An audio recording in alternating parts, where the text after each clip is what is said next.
Friday. Last night's Viking game kicked us into this day. So, and then obviously kicked Scott Taylor out. He's somewhere on an airplane between Orlando and Winnipeg. Now, where that is, we don't know with snowstorms in Minneapolis. If he's making it, he may show up at 6:30, but the show must go on. And with that, we keep going forward with our game, Game on Hockey. We are streaming on KFGO.com live. You can catch us that way. You can go to YouTube Live right now and see the beautiful face of Jake Brandt, who does color commentary for Midcoast Sports, and we'll be bringing him into the room here in a second or two. But a little bit of housekeeping before we get housekeeping before we go. The text club number is 35270. Should you wish to send a message along for a question, Twitter at Travis G Dunn 1, at Scott Taylor Sports. So, S Taylor Sports.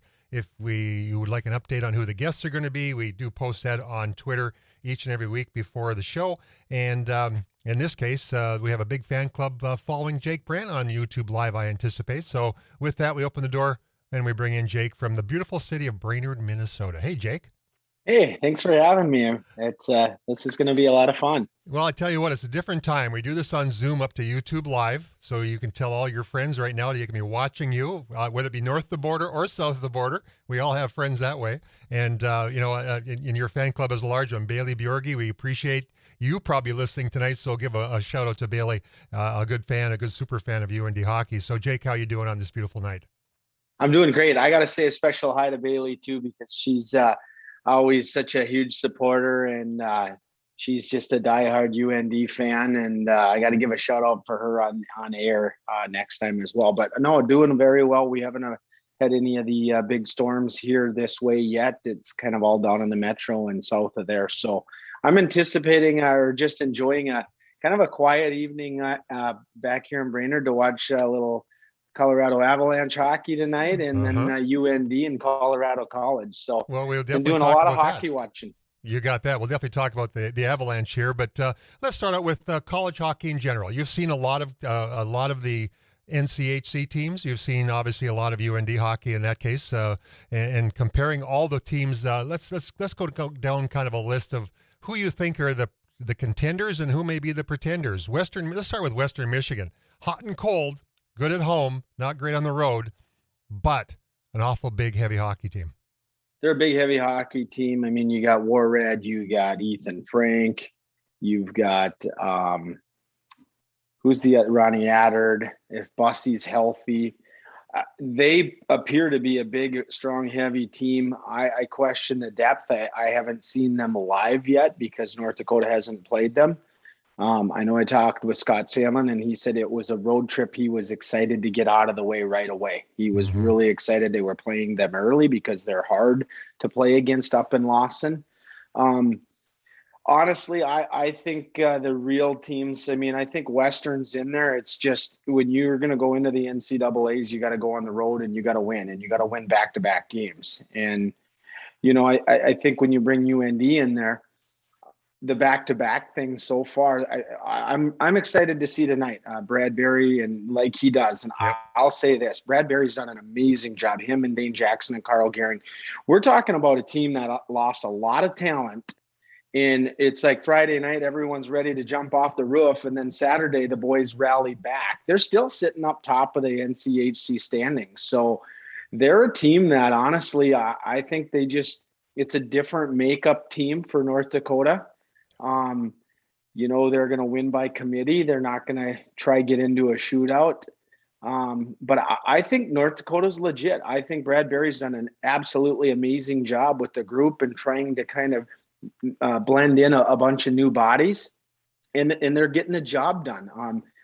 The response for them that's what's been the answer for me. And that's why I really believe in this team is, when I watched Friday night and it was like, this game can't get over quick enough. And then you fast forward, Friday they score 18 seconds in, Saturday 17 seconds, and it's like deja vu. And for them to just kind of calm the waters and let the guys kind of get into the game instantly and have a response, that to me is a lot of growth within that locker room. And I think they will kind of figure this out and put back-to-back nights together. So North Dakota stands out to me. Minnesota Duluth stands out to me because they got the recipe to win those tight games. They just have a niche of doing that.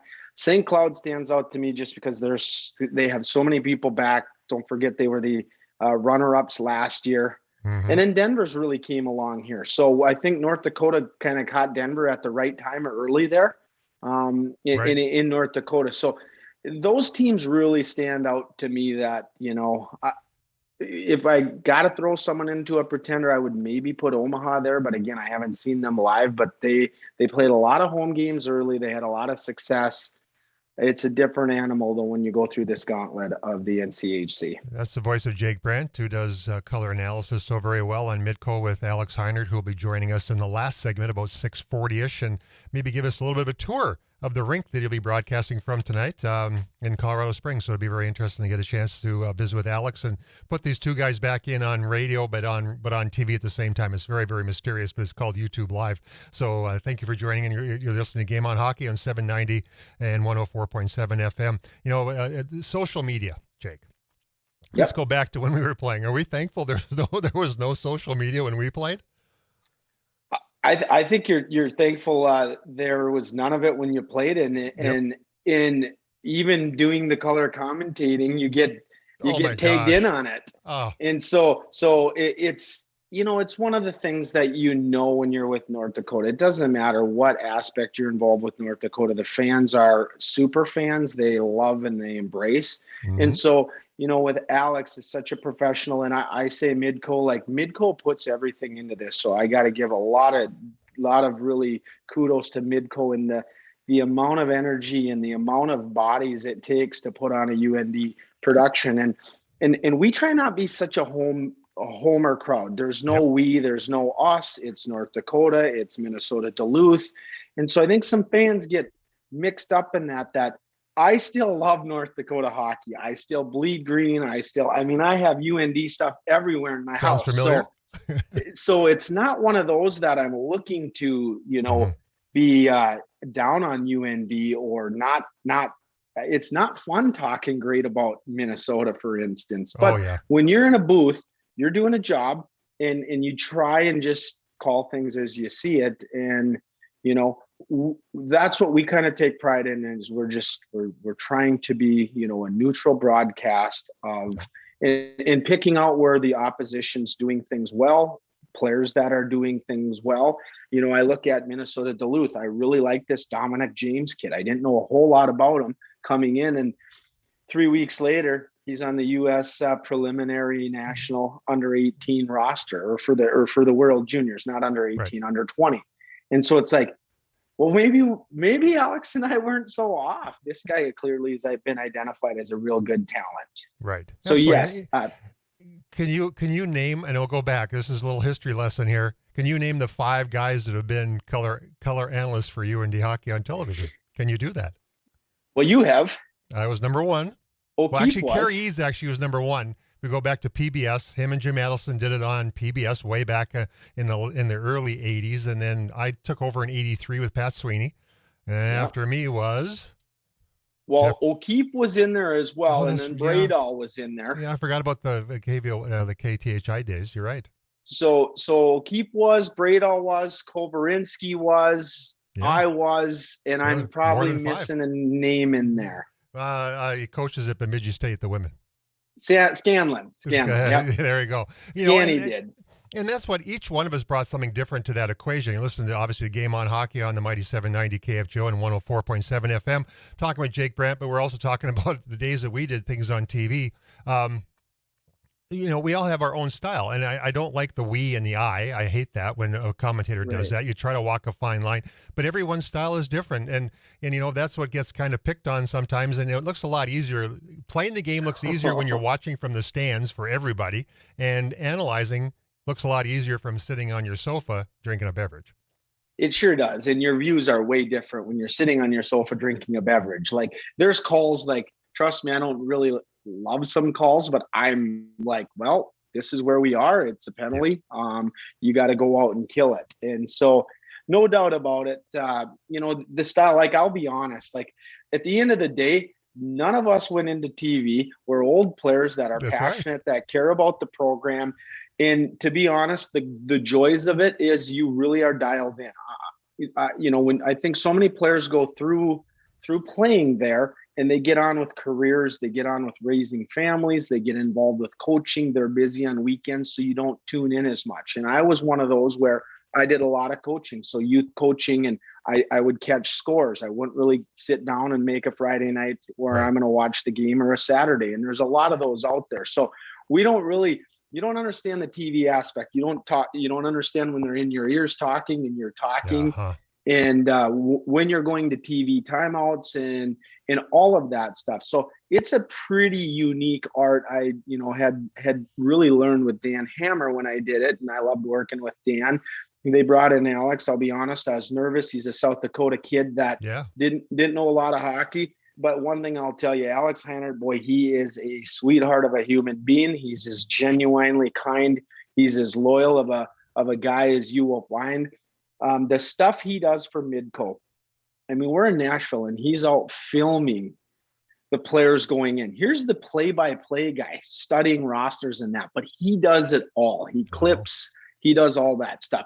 And so the preparation and all that Alex does, those guys really put in the work. And like I say, Midco, with the amount of cameras they have, the 5 guys, the 8 guys in the truck with replay, with updating stats and all that, Midco pours it all in there. And that's why I really feel blessed and fortunate to be a part of that team, because simply they give you the best of everything. And so different from the days that we played back. It was strictly just back KNOX when I played with Tim Hennessy doing it. And for people listening out there, KNOX in Grand Forks carried it for years and years. And now Tim is, doing it now. How many years later? 43 years later. Good Lord. And he's the GOAT, right? He's the GOAT. He's absolutely amazing. But the coverage is so much better than it has ever been before. And we have access to things on social media we never had access to through these doors, which is a phenomenal coverage of, the players and every aspect of their lives, which sometimes may be a little bit too much, but for us, but for the new timer, these young guys, they love that stuff, don't they? They sure do. And I mean, you look at last weekend, that sweet goal from Cranola from St. Cloud that he scored against North Dakota. Yeah. I mean, that thing blew up, went viral. It was the Misha finish, or the finish again or something for the Michigan tag with there. People get so creative. That thing's, sent out. And I was chatting with one of the guys in Brainerd hockey here yesterday, just about like, some of these things are really good for kids because they are looking for these, and they go in the garage and they start working on this stuff. So I think as you start to see, with hockey, with HD, it really changed the game because the puck is such a focal point. You couldn't really see it when it was a little fuzzier. And now, with ESPN Plus and the NHL games and the NCHC TV and just the accessibility that kids have to either see the NHL clips, and it gives them just those things to kind of throw in their toolbox to work on. And they continue to work on them in practice. They work on them in the garage, and they try to bring them into the game. And now all of a sudden there was a goal that was scored where they flipped it over the back of the net, over the goalie, and they scored. And like now all of a sudden there's like, I've saw like 10 of those of like youth hockey and stuff. And that's the other thing, this youth hockey, people got the iPad out, grandma and grandpa, or moms and dads, and they're all filmed. And they're streaming the games live for their family members, which is something so unique. I watched Roseau and Moorhead play on Tuesday night on Spud TV, and it was amazing. I sat in my kitchen here and I wrapped up Christmas presents for Christmas, and I watched the game, and it was a shootout. But I mean, the accessibility that you have is pretty remarkable, and it's good for the game of hockey. Absolutely. What we're doing here now is we're going to take a quick break, but we'll come back when we do come back and have some more conversations after our next, the Pilot Mound sponsored content. Pardon me. It just chokes me up to talk about it. We'll talk about flipping. I don't like this whole scoop the puck up and make it lacrosse. We'll discuss that with Jake Brandt when we get the opportunity after our next segment with Pilot Mound's coach. When they get on here and we talk about that, I got to get a drink of water. But we'll take a break right now. When we come back, you'll be listening to Game on Hockey with Jake Brandt, my guest host for the day. Scott Taylor's in an airplane somewhere. I'm Travis Dunn. You're listening to Game On and 740 the Fan. 790 KFGO. That's tomorrow morning and 104.7 FM.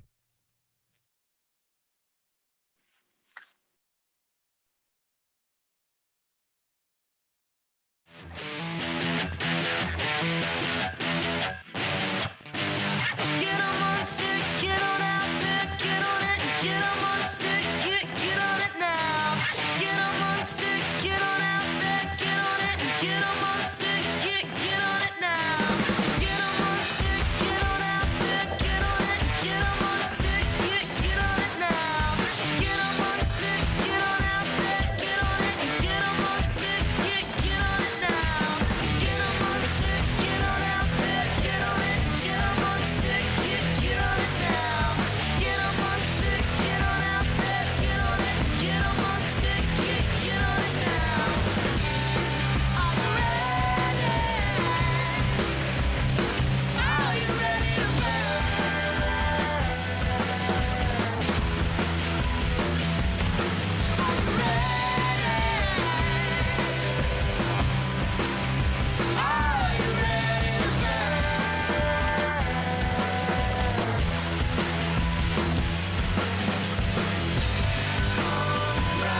This music gets you pumped up on a beautiful Friday evening. You're listening to Game On Hockey on the mighty 790 KFGO and 104.7 FM.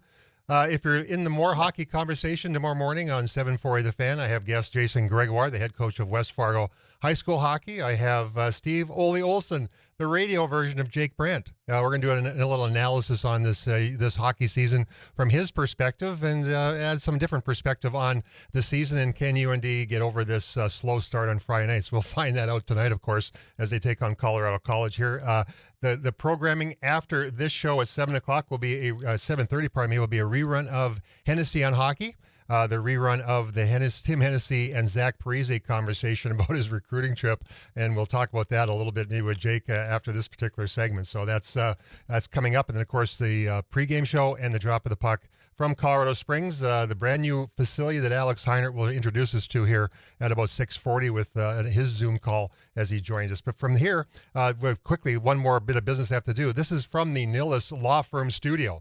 Nilles Law Firm, established in the 1900s, the Nilles Law Firm provides legal services in more than 10 areas of practice, including business and corporate law, estate planning, wills and trusts, probate, commercial litigation, adoption services, and real estate. A division of Nilles Law Firm is Northern Title, which provides complete closing and escrow services along with title insurance policies for all types of real estate transactions in North Dakota and Minnesota. Call Nilles Law Firm at 701-237-5544 or look them up on the World Wide Web at nilleslaw.com. We appreciate them as being a sponsor of the show each and every week, and without the sponsors, we don't get to talk hockey each week like we do. And without the Pilot Mound, we don't get to talk about the Pilot Mound Hockey Academy. And with that, the head coach of the U18 women's hockey team, Brad Platt. Welcome back into the Game On studio, Brad. Thanks, Travis. Thanks for having me. Well, and introduce you to Jake Brandt, the color analyst for Midco Sports TV coverage of UND men's hockey. Say hi, Jake. Yeah, hi. Nice to meet you, and I'm looking forward to hearing and learning a little bit about your program that you have up there. Well, as, Brad, we're to jump right into that part of it. Now, you've been at the helm of this women's hockey program now for a few months. You've been through all the trainings, and just to kind of explain what's done on a weekly basis, 4 to 5 practices. Practices consist of developing in all areas of hockey, specific skill development, conditioning, etc. What strides have your young ladies made in the last couple of months? Uh, yeah, leaps and bounds. It's been a lot of fun. I love coaching in a program like this. You're on the ice every day, sometimes 6 days, sometimes 7 days a week. You can teach so much more, the skill side of it, puck deception. In a normal world, you're a couple practices a week and trying to fit all these little things into an hour and a half practice. There's some days that I'm looking for more time, even though we're an hour every day. It's just a lot of fun, and to see the improvement. I was just actually at practice about a half hour ago, and just sitting back watching the improvement all these kids have made, and having this conversation with Cassidy, my co-coach, and it's nice to see. And then last weekend winning some games, so yeah, it's awesome. I love it. You talk about the travel. We've been talking to your coaches each and every week, and Calgary was a destination not too long ago, playing against some pretty elite competition. How is your team competing at this level at this point? Have you seen great strides in that compete level? Yeah, it's getting better every day. Just the past weekend, we took on Yellowhead. They're strong AAA U18 team, and took them we beat them in a shootout, and then another AAA U18 team in a lake, we beat them 5-1. So it's nice to compete with the AAA teams, and then in our own league, in the prep league, we're holding our own. We're not. We've had a couple of games that were a bit of lopsided, but most of them were right in there, and we just got to find that consistency and that desire to go out and win a game, and I think we're starting to see it now. Well, Jake's an old goaltender. State high school champion. I said 1990, Jake, which would make you 50 years old. You're not 50. 2000 state champion, Roseau Ram hockey 99. team. 99. Okay, sorry. I can't. I count horribly, obviously. Listen, Jake, you got to ask a goaltending question of Brad Platt. Obviously, goaltending is always the key, right, Jake?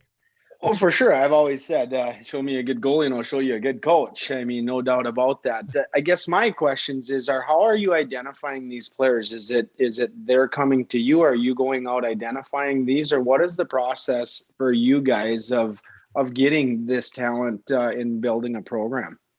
Well, in the last couple of years, as you know, it's been a kind of tough getting out to see some of these kids. So video, it's tough. Most of these kids are coming to us. We've had quite a few goalies reaching out to us, so relying on those videos, and unfortunately, they don't want to show you everything. But when you see good video only, probably if they're coming from them, right? Yeah. I mean, with the goalie, you can see them move, you can see their tendencies, you can see how quick they are. We do have a goalie coach also that has input on it. So goaltending, you can actually see quite a bit off of video. Just little parts of their game. I'm not a professional. I did play goal till I was 16, but things have changed a lot since I was a goaltender. So I rely on some other sources on that stuff. Well, and looking at the roster that you have, you look at a young lady from Toronto, for example. Obviously, the World Wide Web is how we find people. You have a website, the Pilot Mound Buffalo's website that helps introduce them to all this as well. What was that young lady's rationale for choosing Pilot Mound? She just loved we're on the NCSA website, and it's kind of a recruiting thing for college schools. And so we reached out to her there, and she just loved the idea of coming in, living with a bunch of other girls, and dorm situations and going to school in a small town of 700 people. Yeah, she's just looking for a change to get out of the big city lights, I guess. And she had some talks with some schools beforehand, but she was just trying to maybe try and improve those conversations or get some more interest, and which is happening for sure. You talk about the importance of live streaming. When you do play your games, you live stream. So obviously coaches south of the border or anywhere else in Canada can watch these young ladies as well, many of them which are looking for opportunities post graduation and moving forward with their careers. Yeah, and within our league, all of our games are on Hockey TV, and then within our own rink, we ASTV, we kind of have our own little TV crew that look after our home games. So all of our kids, even all of our girls last year, I think there was 8, all found a spot to play, and it was all from coaches watching our games live stream. Yeah, and realizing we have an audience, Jake, Roseville, Minnesota, got northern Minnesota, North Dakota, a lot of young ladies from the area that may be looking for a place to play. To get in touch, obviously, the World Wide Web. You have a phone number as well, I would anticipate, that's posted on the World Wide Web. Brad Platt is the head coach of the U18 team, and you're developing young women to play the game that we love so very much, right, Jake? And appreciate you joining us this week, and we'll look forward to those conversations coming up down the line. Thanks, Brad. Thanks, Travis. Best of luck, Brad. Keep grinding, keep working. It's fun watching progress. That's the most enjoyable thing about coaching these young athletes. Well, especially right now, we're starting to see progress, and now Christmas break's coming up. So I hope we don't lose all that progress. Well, yeah, they need a break at this point too. The coaches get a day off too. You betcha. Thanks, Jake. That's Coach Brad Platt, Pilot Mountain Hockey Academy on the World Wide Web, under Pilot Mountain Hockey Academy.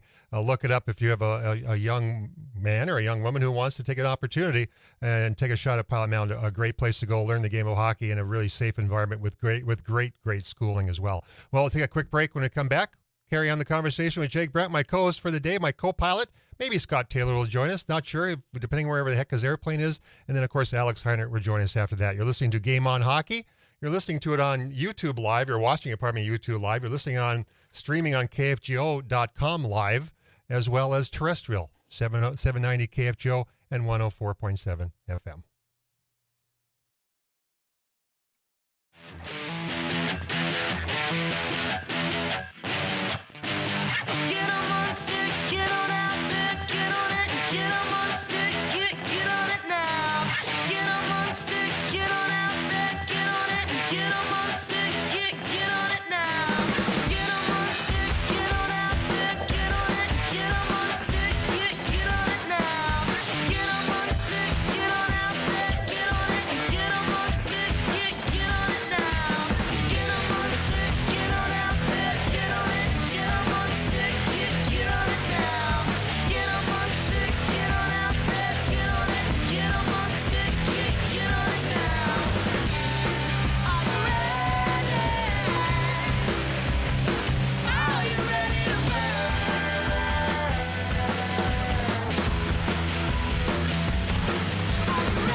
It's a beautiful Friday night in the Valley. 30 degrees, somewhere in that ballpark, a warm weekend. Yeah. I was in Chicago all week. Left Monday morning on a flight that left 12 hours later, or it was about 9 hours later because the fuel pump went. So I'm glad we didn't have to pull over and fix that mid-sky. So I'm glad we didn't get off the ground when that happened. Flying can be such an adventure. And O'Hare Airport, packed. Tons of people in O'Hare. Oh, yeah. I know Jake's done a bit of flying and frying as well. It's a little bit hard to get used to. In fact, I haven't flown for over 2 years. But from the Nillis Law Firm studio, you're listening to Game on Hockey on the mighty 790 KFGO and 104.7 FM. Jake Brandt, my co-host, is Scott Taylor. As I said, he's flying somewhere, and who knows with the snowstorm where he may be. You're an avid golfer, aren't you, Jake? I like golfing. Yeah, we have a lot of fun. When you live in Brainerd, Minnesota, it's we're very spoiled with a lot of really, really nice golf courses around here. Darn right you are. And you know what? You've also spent time in Grand Forks where there's a place called the Golf Center. Yeah. Bought some stuff from those boys? Yeah, I did. I was really poor in college, but I managed to somehow, I end up with new wedges every year, and not because I need them, but because my frustration when I was younger would get the best of me. So I always teased everyone. They're like, you need new wedges because your grooves are wore out. That was never the case with me because they only made it about a year. Yep. Well, us hockey players play golf, but the Golf Center is a sponsor of our show in Grand Forks. You've worked with them, Brian Leach and the crew. Custom club fitting ping, PXG, Tyler say it's Christmas coming up, so head up there. They'll get you probably buy a gift card as well. Tailor made as well as custom putter fitting, which I did. And I bought a Scotty Cameron putter. Don't tell my wife if you're listening. They say I'm going to save 4 shots per round, which would be really kind of nice, but I'll probably lose those other places with bad wedge play, perhaps. They also have SkyTrack. Now, you've got a big house behind you. You should probably buy a SkyTrack from those guys so you can do indoor golf all winter. Well, I've looked at the cost of them, and they're not cheap. They're actually very reasonable, and so call the guys on South Columbia Road, and that's Brian Leach and the crew, the men, and also the men with the really fancy shoes, 701-775-0019, or 3001 South Columbia Road in Grand Forks. We appreciate them being a sponsor of kind of our UND segments each week, and hey, talking about golf means it's warm weather, but we got a lot of cold weather to go through and a lot of hockey too. So let's turn it from the college ranks to the professional ranks. Minnesota Wild, Jake, they're pretty legit, aren't they? I was like, okay, I'm a Minnesota guy, born and raised my whole life. The Vikings have disappointed always. Yep. Certainly it's been a long, tough stretch here for Minnesota fans. And I was like, hey, it's early. You're either really good early, like the chemistry or the cohesion, and that's clicking. And just wait. And I tell you, to beat Toronto, to beat Edmonton, I mean, this team's legit. And I'll tell you what, you're funny, Tom Curvers, he has a head of place here in Brainerd. So saw him on the golf course quite a bit. Super nice guy, who was the assistant GM at the Wild before he passed away last year. But this Bill Guerin, man, I mean, you want to talk about a guy that just changes culture and just doesn't accept nothing but the best, and what he's been able to instill in that group and the belief and the direction he's brought that place, and Dean Evanson, the job that he's done coaching. This team looks to be like as legit as any team out there right now. When you talk about the dressing room, you and I have been in dressing rooms where you had strong leaders. I never played in a dressing room that had any kind of, any kind of issues whatsoever. Everybody got along real well, and you knew who the leaders were, you knew who the followers were. I was a follower. That's no big deal. Every team has that kind of makeup. Does it appear now with the moves they've made that it was kind of more what was in the dressing room that was kind of hindering a little bit potentially? Like Dumba's now stepped up and really flourished in the role he's in. And that may be a direct result of Suter leaving that room. Yeah, it's hard to really know what that is. I mean, certainly there was maybe some of those roadblocks up where Guerin and them couldn't get through to those guys at their vision and their message, and so he chose to kind of get rid of them and do those things. And what he's been able to do, I mean, I don't know. What he's done is clearly working, because this is a team, and the buzz, the excitement is certainly there. And the Minnesota fans are just loving watching the Wild. And that's the other thing. I watch a lot of hockey. Pretty much I'm watching a hockey game every single night. And they are exciting to watch. They're getting goal scoring from all their lines. Defensively, they're good. Talbot's been making some really good saves, and they identified Cam Talbot like 2 years ago as the number one guy they wanted. And when they got him, and I was talking to some of my other goalie buddies, I was like, seriously, Cam Talbot's your guy out of all of these people, and everything he's done, it's coming to fruition. And you got to tip your hat to him and say, job well done. And you just, as a Minnesota fan, you hope they continue to keep piling up wins. That's the voice of Jake Brandt, the color analyst for Midcoast Sports hockey coverage of University of North Dakota hockey all hockey season long. So you can catch him and Alex from, well, basically not every weekend, because this weekend you're off and staying home in Brainerd. A lot of traveling between Brainerd and Grand Forks lately with all the games UND has been playing at home. Now let's switch gears a little bit. And obviously each year there's always a team that steps up and is somewhat surprising. Obviously the Wild has stepped into that role. Teams, however, that we thought would be a little more near the top aren't. And the Colorado Avalanche, which you have a slight interest in, of course, with Tyson Jost being a really good friend of yours, not quite there yet. What's going on? So there's a few things I feel that have been going on. Certainly coming right out of the chute. Well, they lost Grubauer to free agency, who went to Seattle, and they had some contracts that they had to really get through, and it was tough because they had to sign McCarr, who's a world-class guy.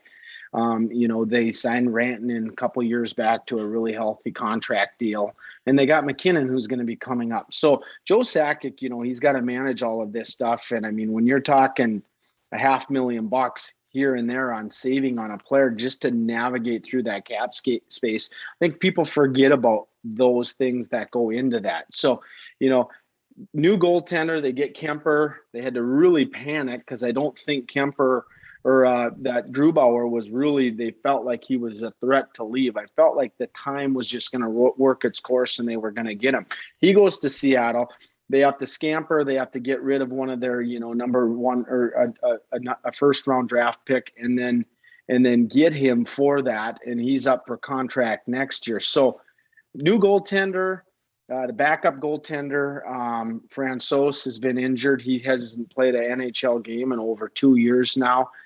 So then, Kemper's been hurt, hasn't really played the greatest. So again, goaltending being a huge component in there. McKinnon's been out. He had COVID early. He got banged up. He was, injured. Landeskog got suspended early. So they just have had to run through some of those injury bugs and just navigate.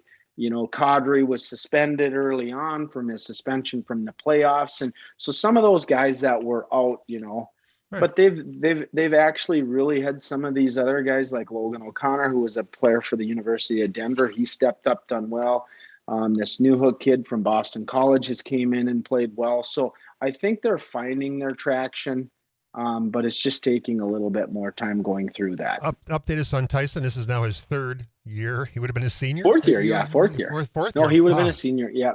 So it's hard to time believe flies, man. He would have been a senior at UND. Just think of Pinto and Jost would have stayed. Oh, yeah, I know. What, the things that could be, but it happens every team would get that. But actually, I think it might have even been a couple of years back. Yeah, I think he was with Cole Smith in that class. Well, regardless, the bottom line is this. Give us an update on his season this year and how his game is progressing, now that he's a grizzled old veteran in the NHL. Well, I mean, I'll be honest. The NHL is a tough league.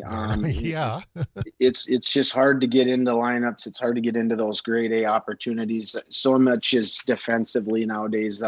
Everyone really plays as a 5-man group. So to get points is really difficult if you're not on playing special teams and especially power play. But he just came off by having back-to-back games with 2 goals, playing well, grinding, probably not getting the opportunity that he thinks he deserves or would like to have on at least that second power play unit and stuff. So he's been kind of bouncing around from center, from second line to third line, now into some fourth line roles, and does a lot of penalty killing. So, it's just one of those things that he's grinding through it. He's very positive. He's feels fortunate to be playing with a really good team and playing in the NHL and doing what he loves and getting paid for it. But I'll be honest, it's not all like roses and rainbows. It's a grind, and these guys certainly work on it 24/7, 365 days. They eat healthy, they eat clean, they put nothing but great things in their body. They train, they do a lot of recovery stuff. And so, it's he's having fun and doing his childhood dream, but it's not as easy as it looks, and we wish we not. could convey that to the families out there that are pushing their kids to get there. Because you know what, I asked Eddie Belfour this question. We're going to take a break here in a second or so, but I asked Eddie Belfour his favorite experience in hockey, and he actually got choked up about it. He said at the University of North Dakota. This is a guy who Hall of Famer, Stanley Cup winner, gold medalist in the Olympics, and he's still.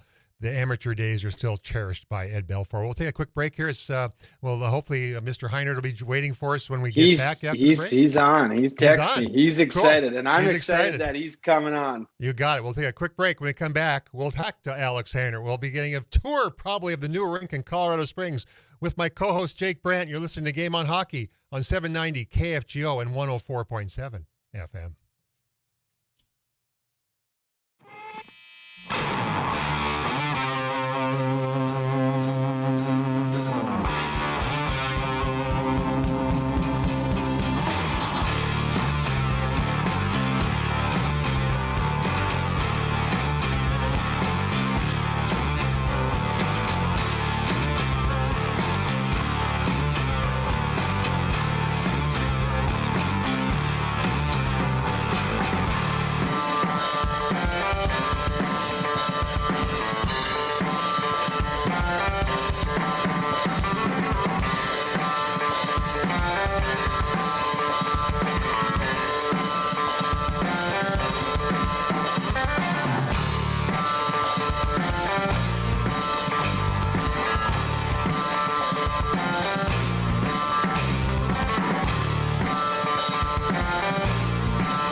It is always a great day to talk hockey. It's Friday. Usually we're Thursdays, but, leap years, all these fun things, Vikings football games messes up the schedule. So our Friday night, tomorrow morning in 740 The Fan, join Jason Gregoire, the head coach of West Fargo men's hockey, Steve Ole Olsen, the other guy who does the radio for UND Hockey, a little hockey analysis from him, and a little rerun of the Zach Parise, Tim Hennessy conversation from Hennessy on Hockey Wednesday night. Interesting conversation about the recruiting trip.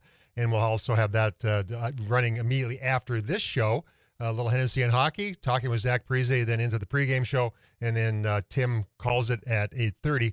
Colorado College hosting the University of North Dakota Fighting Hawks. With that, the guest we have coming on now, the play-by-play voice. So you get the play-by-play voice and the color analyst for Midcoast Sports hockey coverage of University of North Dakota. Yeah, it's from Colorado Springs. Alex, you and I have never met. I know your father-in-law a little bit, but Alex, welcome to the show.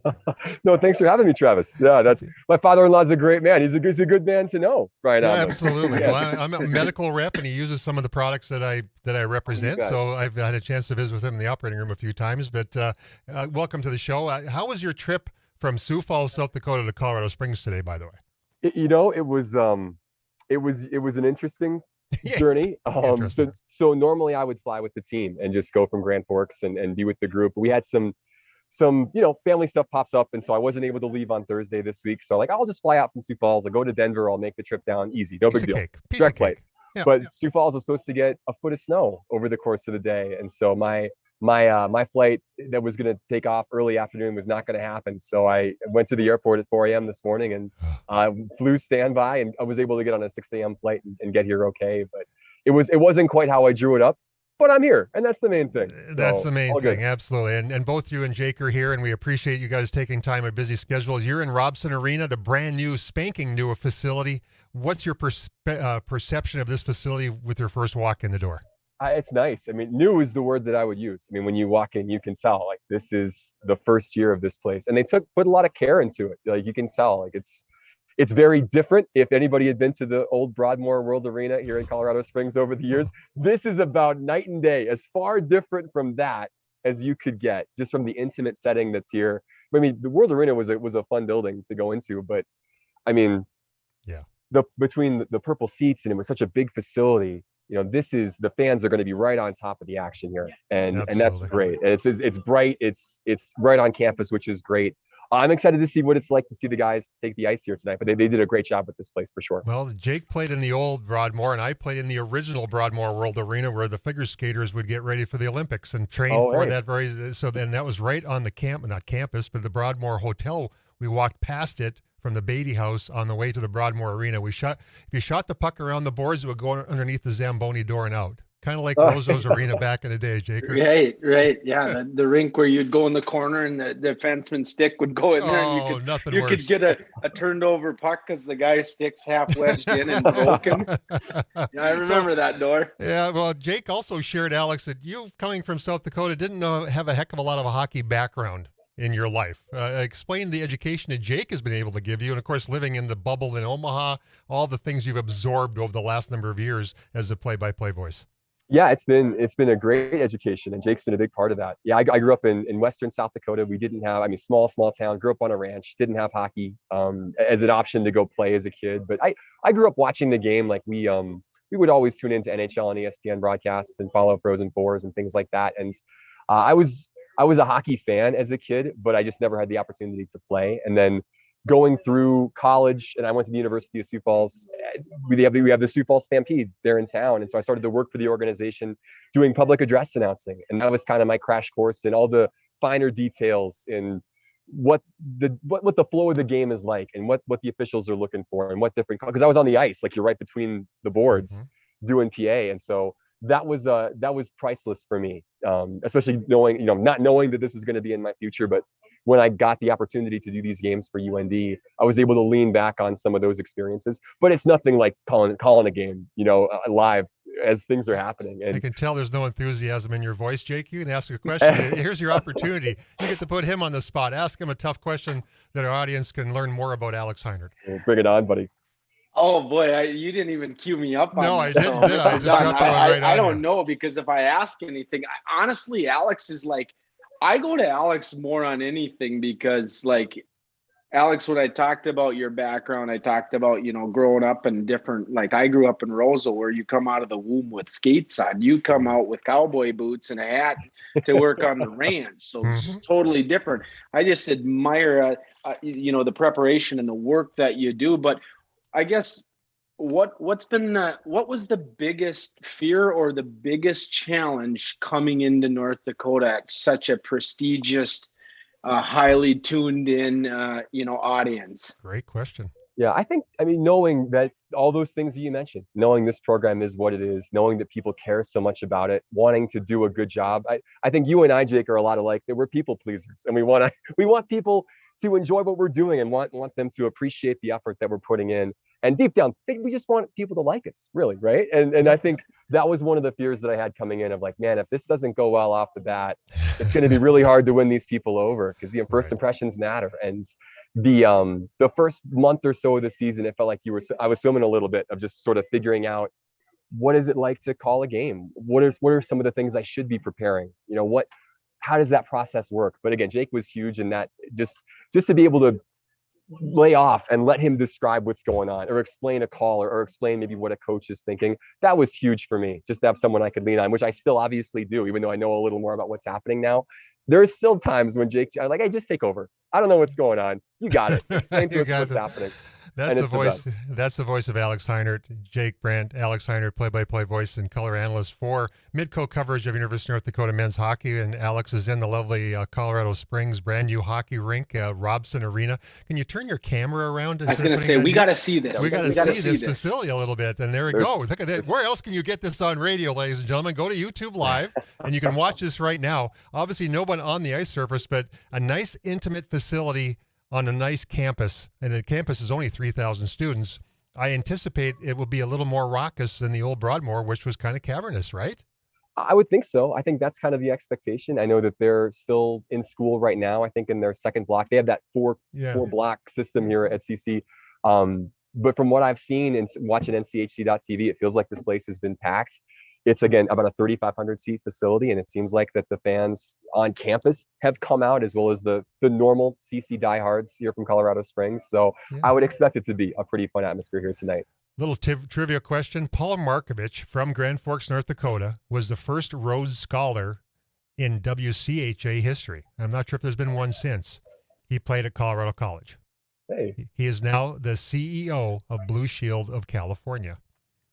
A rather large company. Very brilliant man. And I coached him at Grand Forks Central way before Jaker was playing at Roseau High School. So a great young man. Colorado Springs is a great area, and back in the day was, Jake, and you'll attest to this, was a college hockey power, have fallen on tough times. I think the new rink is probably going to help them in their recruiting. Don't you believe? Oh, for sure. And Chris Mayad, he was a goalie that came in right after I was leaving Sioux City. These guys are identifying talent. I mean, Thor Bufflin, it was a kid in Rosa, Minnesota, who committed to St. Cloud State, was so close. Like, I think CC and Mayotte thought they were going to get him.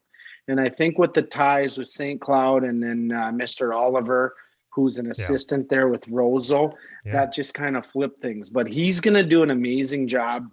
Certainly, the tutelage that he learned under, was it Nate Lehman that he was under? Lehman. I mean, and the job that he has done at Providence, and that this guy's going to work his tail off. The new facility there, he's going to make he's going to make Colorado College relevant real quick. And that's only good for the NCHC. And each week, a lot more exciting to do games that are 3-2.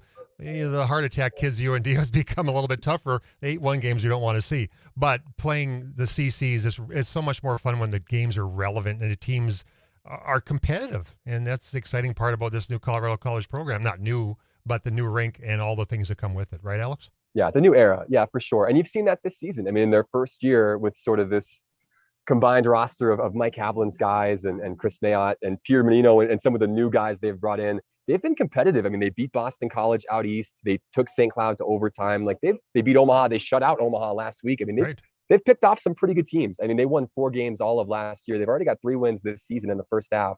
This will not be an easy weekend. They've not been swept once this season in regulation. So big test for UND coming up here tonight and tomorrow. And there won't be a lot of green and white in the stands, will there? Oh, sorry, Jake. I didn't mean to step over you there. No, I was going to say they're led by two goalies. So, this is a special group. Peter Menino, who won the who was a real good goaltender for Denver, actually stole the national championship off of our 05 team there. Yeah.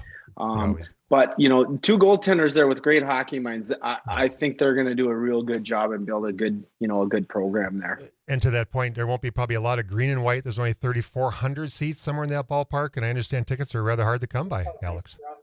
That's what I've heard. Yeah, I think it was a tough ticket. I know we're so used to coming out to this part of the world, and it's maybe 50-50, or Denver some years 70-30, with UND fans filling up more than half of the arena. Might not be the case here tonight. Well, hey, Alex, I'm glad you got the opportunity to jump on board. We'll do this again somewhere down the line. You got a game to get ready for. We've got less than 2 minutes left to go on the show. Thanks so much. Happy holidays to you and your family. Merry Christmas and safe travels back from Colorado Springs back to the big city of Sioux Falls. No, I appreciate that, Travis. Thanks for having me. Jake, good to see you. We'll see you in Grand Forks. See you too. I miss you, man. I miss you. Buddy. It's been like 2 weeks and I already miss you. But we'll recap that exhibition game here and ring in the new year in style. You got that. That's Alex Heinert, the professional voice. We're just amateurs, Jake. He's the professional in this group. We're just the old hockey players, but we sure appreciate him jumping on board, giving us a flavor from Colorado Springs, Colorado, and the CC Tigers taking on the Fighting Hawks. They take care, Alex. Well, Jake, what's it like co-hosting a radio show on Zoom/radio/live streaming? It's actually been a lot of fun. I can't believe an hour went by this quickly. They do. They're a little stressful. I was thinking this week as I was trying to put the show together, Fridays are hard because most of the guests we try to get on are coaching or playing on Friday night. So I was fortunate that UND was playing on the road, so I could think of you, and of course Scott being in Florida, and of course not getting back. So I was looking for a great co-host, and your name popped into my brain. So I'm glad it worked out. I'm glad it worked out. Alex could show us the new rink. Exciting times in Colorado Springs. Yeah, for sure. And like I say, I know those guys. Certainly I played against them, and it's fun to watch. It's just fun to watch this new wave and these younger coaches kind of get in and learn. I mean, you look at what Dean Blaze, who was just inducted into the Hall of Fame. I was going to bring that up before we hung up. Yeah. Which is a congratulations to him. But I remember, Dean Blaze had Scott Sandlin on his staff when I was getting recruited. Look at the job Sandlin's done, right? Yeah. He's if anyone can go to the NHL, it's going to be him again. Brad Berry, he's already been to the NHL. Dave Haxtell, been to the NHL.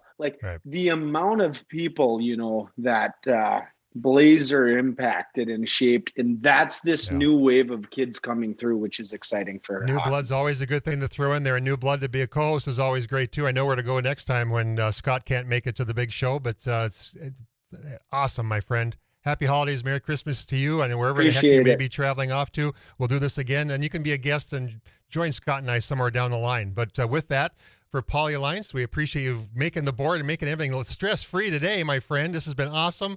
For our guests, thank you so much. And for the listeners, for listening to this and watching it on YouTube Live and on live streaming, appreciate you listening to Game On Hockey. Stay tuned for Hennessy on Hockey, Zach Parisi, then UND pregame show, then UND Hockey. For Game On Hockey, I appreciate you joining us. For Jake Brandt, my co-host, you've been listening to Game On the Mighty 790 and 104.7 FM.